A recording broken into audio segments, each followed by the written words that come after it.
You ready?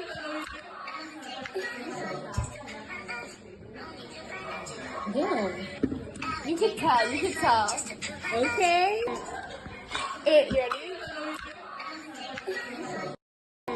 A young girl vanished in Florida, and at first everyone believed it was just another missing child case.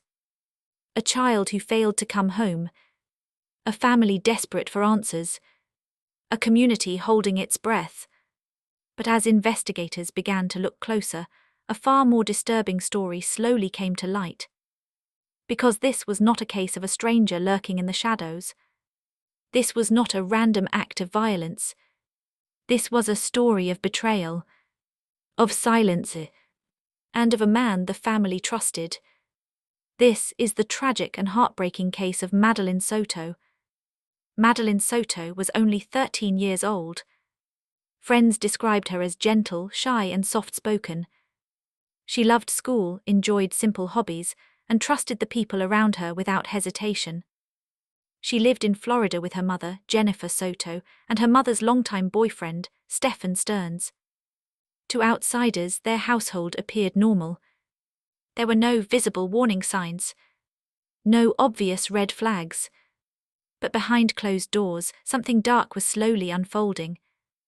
On the morning of February 26, 2024, Madeline prepared for what was supposed to be a normal school day. She left home with Stephen Stearns, who had offered to drive her part of the way to school. According to early statements, he dropped her off near campus. But Madeline never arrived. When the school day ended, and she still had not returned home, panic set in. Her mother contacted authorities, reporting Madeline missing. At first, investigators treated the case as a possible runaway or abduction. Search teams were deployed. Flyers were distributed. The community rallied to help. Everyone believed Madeline was still alive somewhere. But very quickly, the story began to unravel. As detectives interviewed family members, they noticed inconsistencies. Stephen Stearns' account of that morning began to change. At first, he claimed he dropped Madeline off near the school entrance. Later, he adjusted the location. Then he struggled to explain why there was no camera footage of Madeline walking onto campus. Security cameras showed something else entirely. Madeline was never seen entering the school grounds. And that raised one terrifying question. If she never reached school, where did she go? And who was with her? As investigators dug deeper, they examined Stearns' phone, vehicle, and digital history. What they found shocked even seasoned detectives. Hidden within his devices were disturbing images and videos involving Madeline. The truth was no longer avoidable. This was not just a missing person case. This was a case of long-term abuse. Authorities soon determined that Stephen Stearns had been exploiting Madeline for years, secretly recording, manipulating, and harming her under the same roof where she lived. A man she saw as family. A man she trusted. A man who had access to her every single day. Under pressure, Stearns eventually confessed. He admitted that on the morning Madeline disappeared, he did not take her to school. Instead, he killed her. The details were chilling. He described suffocating her inside the home. Afterward, he placed her body inside his car and drove for hours, searching for a place to hide what he had done. Yes, Your Honor, I would like to make a brief statement.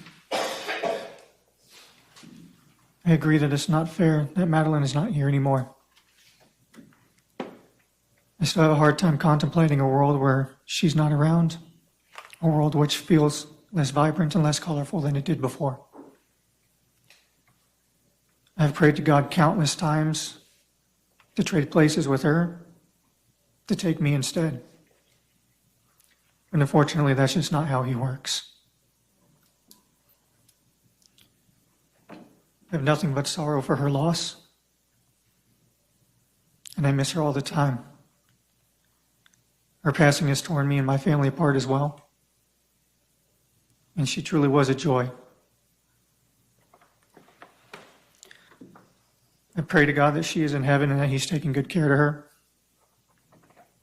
And I hope she gets to join the choir because she had a beautiful voice. I will miss her all the time.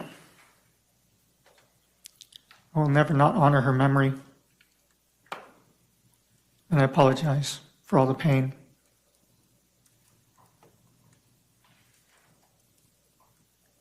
Anything further, defense? Conclude our plea and sentencing hearing. We'll be in recess.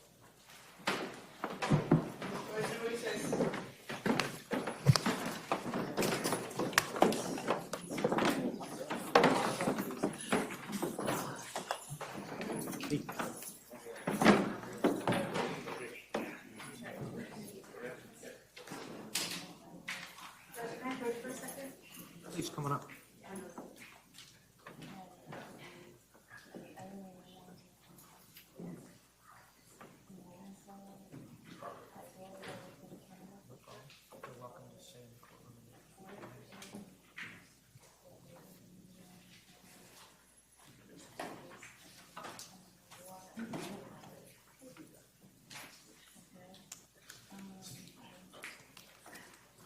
Real sorry for the delay.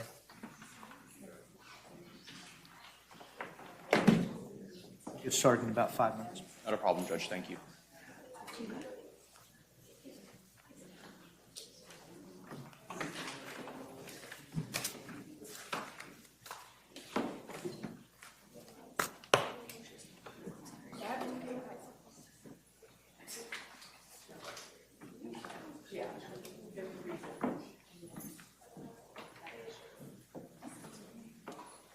Days later, Madeline's remains were discovered in a wooded area.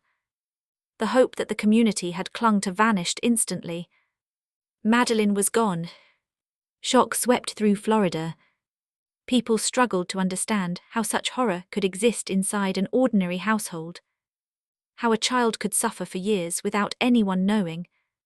How the person meant to protect her became the one who destroyed her. Stephen Stearns was charged with murder, sexual exploitation of a minor, and numerous related crimes. He now faces life in prison.